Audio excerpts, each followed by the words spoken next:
할렐루야. 오늘도 새날을 주신 하나님을 찬양합니다.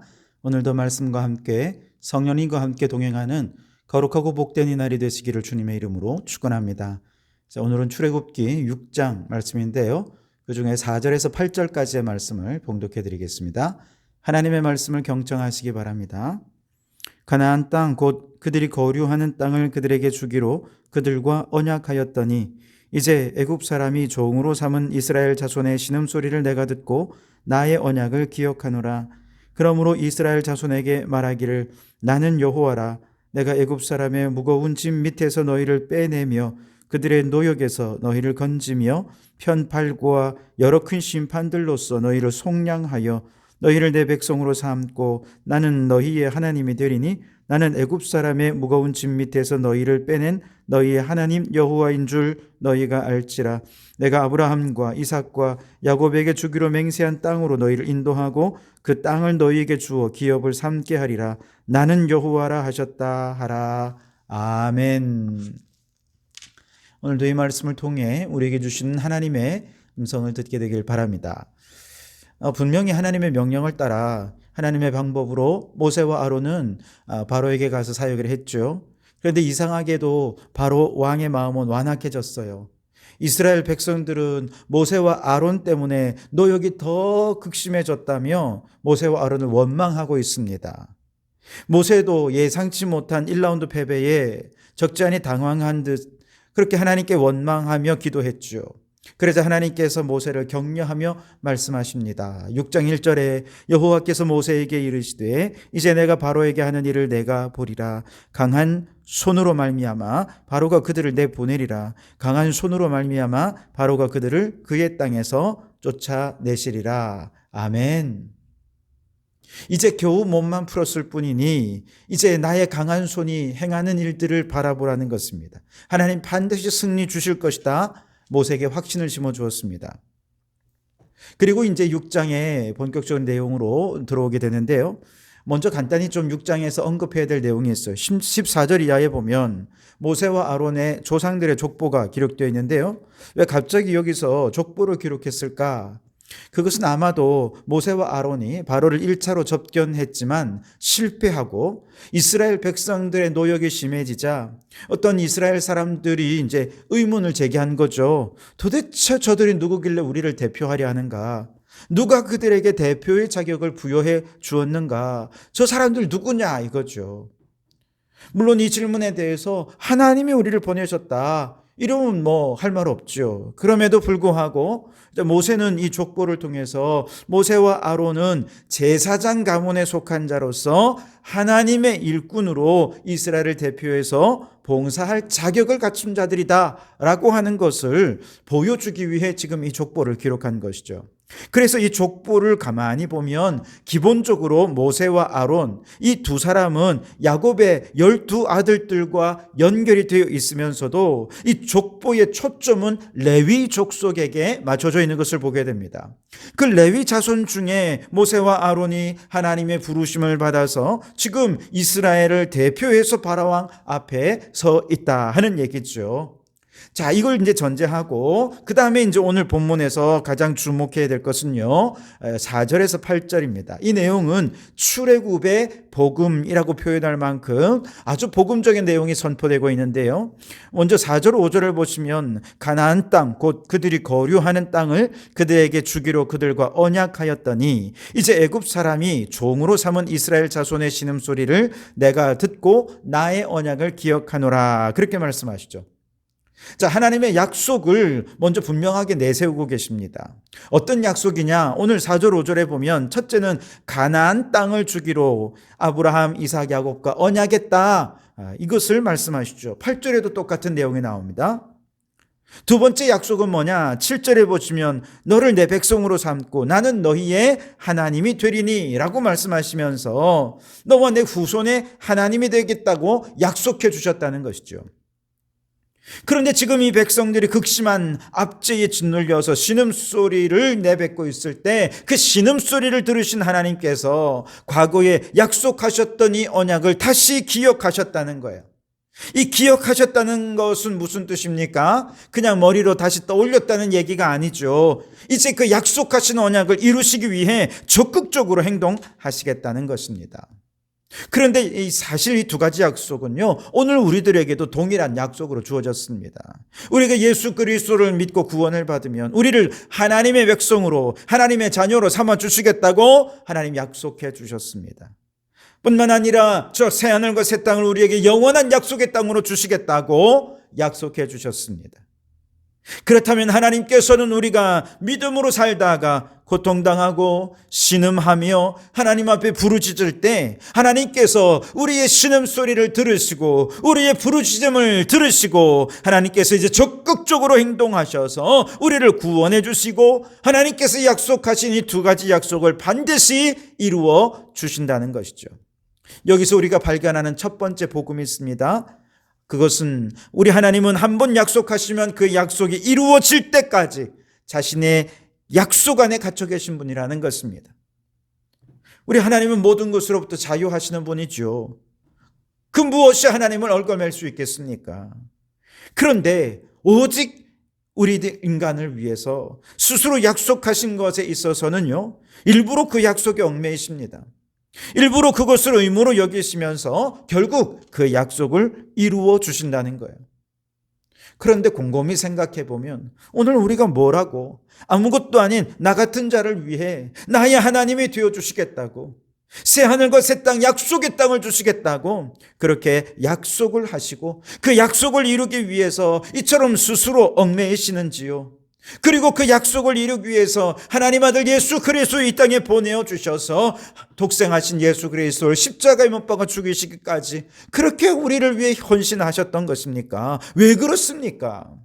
심지어 우리는 어떤 존재입니까? 수십 번 하나님과 약속해놓고 그 약속을 다 깨뜨리는 자들 아닙니까?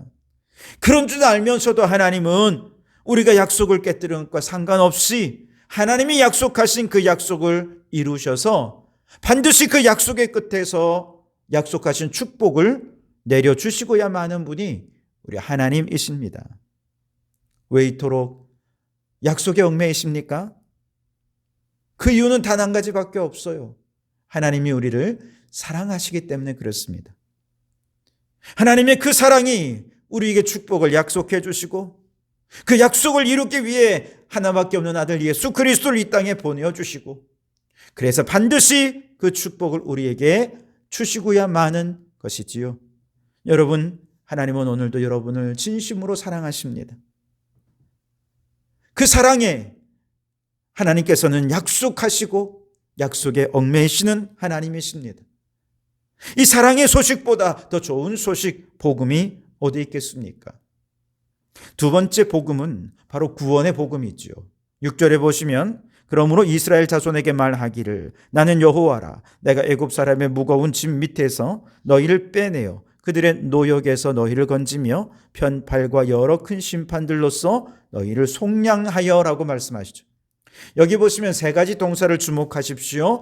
빼내어, 건지며, 속량하여 그렇게 말씀하시죠. 여러분, 하나님께서 예수 그리스도를 통해서 오늘 우리에게 행하신 놀라운 구원의 복음이 바로 여기에 다 담겨져 있지요.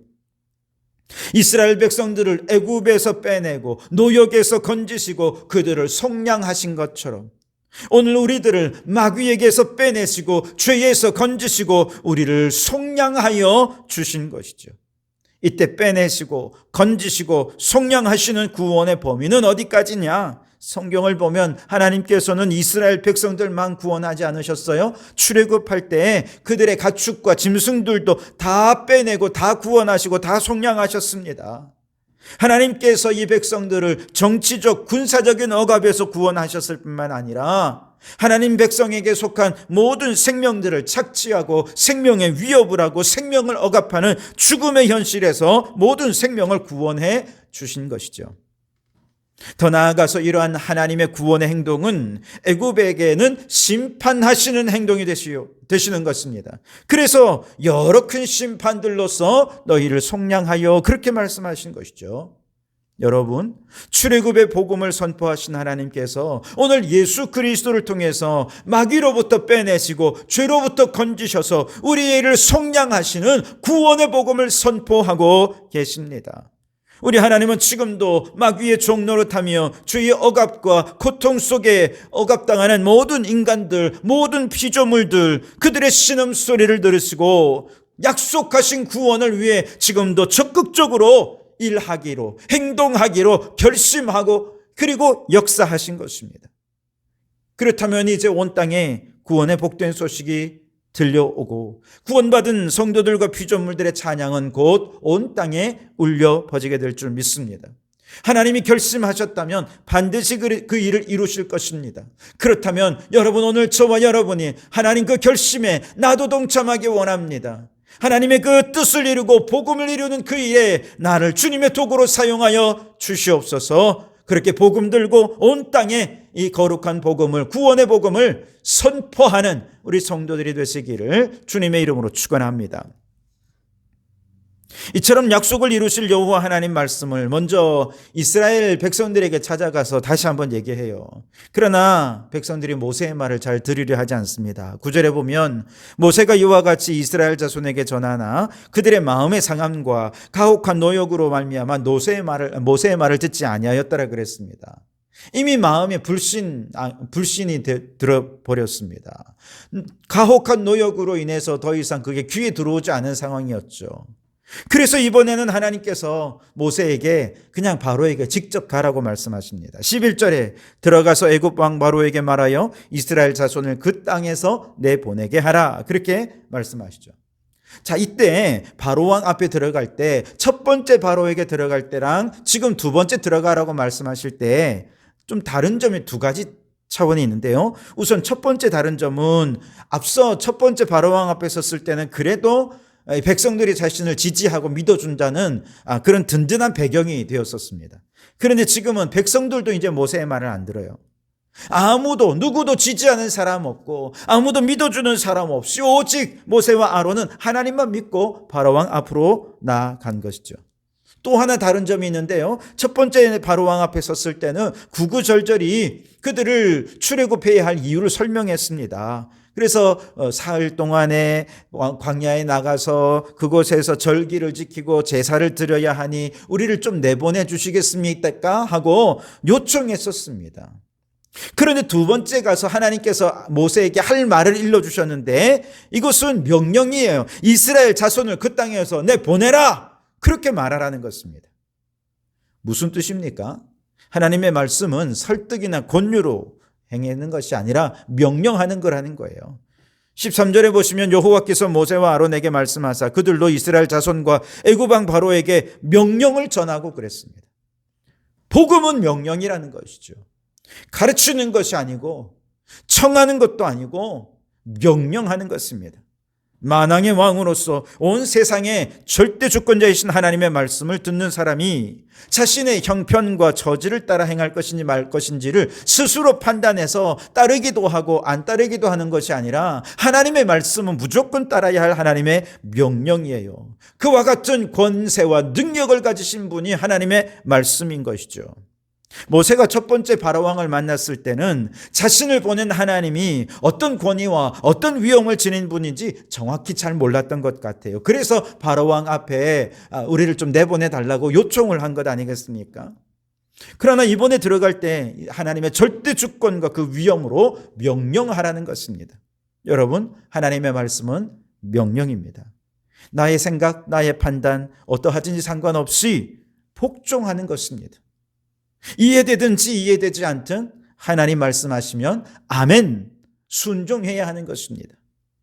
여러분, 이 말씀의 권세와 위엄이 얼마나 놀랍고 위대한지 이 말씀을 전하는 우리가 먼저 깨달아야 되겠습니다. 그 말씀의 권위 앞에 아멘으로 복종해야 되겠습니다. 그리고 그 말씀의 능력을 세상에 선포한다면 죽어가는 많은 영혼들에게 이 구원의 복된 소식이 전해지고 구원받는 자의 수가 날마다 더해지게 되어질 줄 믿습니다. 이처럼 하나님의 말씀의 능력을 온 세상에 나타내는 하나님의 일꾼으로 쓰임받기를 주님의 이름으로 축원합니다. 기도하겠습니다. 오 하나님, 우리가 무엇이건대 사랑으로 구원을 약속하시고 그 약속의 수수로 매이셔서 마침내 우리에게 복을 주시니 참으로 감사합니다. 바라옵나니 하나님의 그 크신 사랑에 감사하며 구원의 복음을 온 땅에 전하는 저희들이 되게 하옵소서. 하나님의 말씀의 권위와 위엄을 깨닫고 그 말씀의 아멘으로 순종해서 말씀의 능력을 온 땅에 나타내는 저희들이 되게 해 주시옵소서. 예수님 이름으로 기도하옵나이다. 아멘.